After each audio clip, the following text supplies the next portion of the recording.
Assalamualaikum warahmatullahi wabarakatuh. Pada bahasan ini kita akan diskusi tentang membangun kepuasan dan loyalitas pelanggan. Kepuasan konsumen merupakan di mana perasaan seseorang menyatakan hasil perbandingan terhadap kinerja produk yang sudah dikonsumsi dengan yang diharapkan. Apabila yang diterima ini adalah sesuai ataupun lebih besar dengan yang diharapkan, maka konsumen tersebut puas. Kemudian kepuasan pelanggan ini dipengaruhi oleh persepsi konsumen terhadap kualitas jasa yang ditawarkan. Loyalitas pelanggan dalam hal ini perusahaan dalam menyampaikan produknya sudah mengetahui bahwa konsumen ini merupakan konsumen loyal berdasarkan konsumen A misalnya telah melakukan pembelian lebih dari satu kali pada produk yang sama. Ini yang disebut dengan loyal, konsumen yang sudah melakukan beberapa kali pembelian terhadap produk yang sama. Kemudian, apa dampaknya jika konsumen ini tidak puas? Yang pertama, konsumen bisa saja tidak melakukan apapun atau melakukan beberapa tindakan yang dalam bentuk aksi publik, misalnya mencari ganti rugi langsung dari perusahaan, kemudian mengambil jalur hukum untuk memperoleh ganti rugi, menghentikan pembelian produk atau memboikot dari perusahaan atau penjual. Kemudian bisa saja melakukan beberapa aksi pribadi. Contohnya, menyampaikan keluhan kepada perusahaan secara pribadi. Kemudian konsumen dapat melakukan pemberian informasi kepada orang lain untuk tidak membeli produk tersebut. Ini yang disebut dengan word of mouth negatif. Jika sebaliknya memberikan referensi terkait produk di pasar, maka kita menyebut dengan word of mouth positif. Ada 3 tahap strategi yang dapat dilakukan oleh perusahaan untuk meningkatkan loyalitas konsumen, yaitu melalui portofolio segmen konsumen yang tepat agar sesuai kebutuhan pelanggan. Kemudian setelah kita membuat segmentasi yang tepat,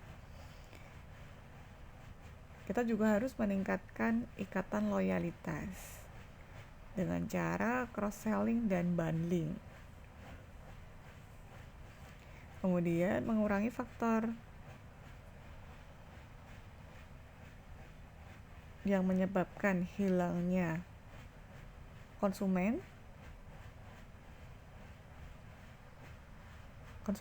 lama kita ini harus kita jaga. Kemudian kita ajak komunikasi dan kita masih melakukan ataupun menerima kritik dan saran dari konsumen lama kita terkait produk yang sudah dikonsumsi. Kemudian berdasarkan tingkat kepuasan pelanggan ini dapat dibedakan dalam 3 tahapan. Yang pertama adalah memenuhi kebutuhan dasar konsumen. Kebutuhan dasar konsumen apa? Nah, ini kita bisa penuhi untuk mencapai kepuasan konsumen. Kemudian memenuhi harapan konsumen dengan cara yang dapat membuat mereka kembali lagi. Harapan konsumen misalnya dalam pembelian produk untuk makanan. Mereka mengkonsumsi makanan di sebuah resto, di sebuah tempat makan, Harapannya selain dari rasa adalah bagaimana dapat memberikan suasana melalui lokasi, kemudian fasilitas lain misalkan wifi, kemudian melakukan lebih daripada apa yang diharapkan konsumen. Tadi ya, dari sebuah resto sudah menyediakan fasilitas seperti wifi, kemudian menyediakan fasilitas lahan parkir yang luas. Nah, ternyata di sana konsumen juga diberikan misalkan live music, kemudian mereka dapat menentukan dari ada sebuah tester yang diberikan oleh perusahaan terhadap menu-menu makanan tertentu. Nah, contohnya demikian.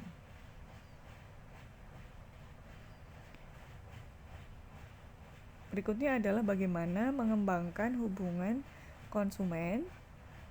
Yang pertama adalah mengurangi kesenjangan yang terjadi antara perusahaan dengan konsumen.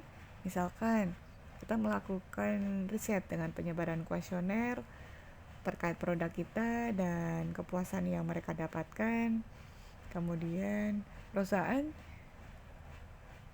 harus membangun komitmen bersama untuk menciptakan visi dalam perbaikan proses pelayanan, cara berpikir, berperilaku, kemampuan, dan pengetahuan dari semua karyawan atau SDM-nya. Yang ketiga adalah memberikan kesempatan untuk konsumen menyampaikan keluhan. Keluhan ini dapat melalui disampaikan langsung atau memberikan form untuk pengisian keluhan atau melalui WhatsApp dengan Google Form.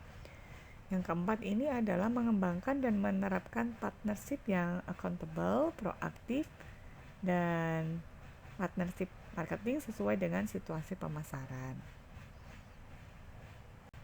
Perusahaan dapat meningkatkan loyalitas konsumen melalui kualitas produk.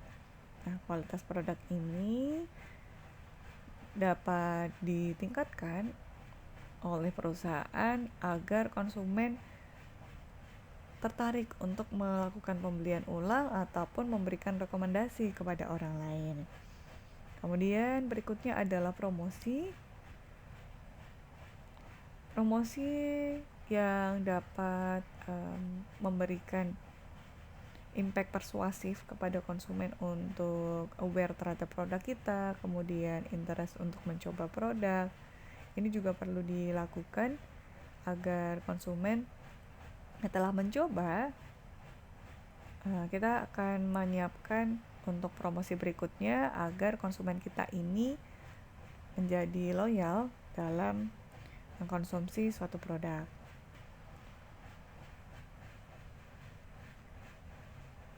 Pada konsep ini, customer relationship management merupakan keseluruhan proses memelihara hubungan konsumen yang menguntungkan sehingga dapat mengantarkan kepuasan yang optimal.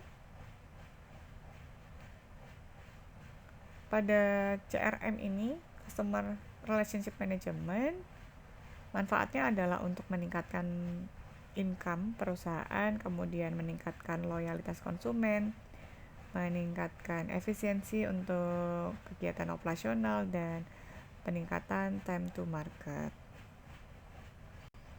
Terima kasih.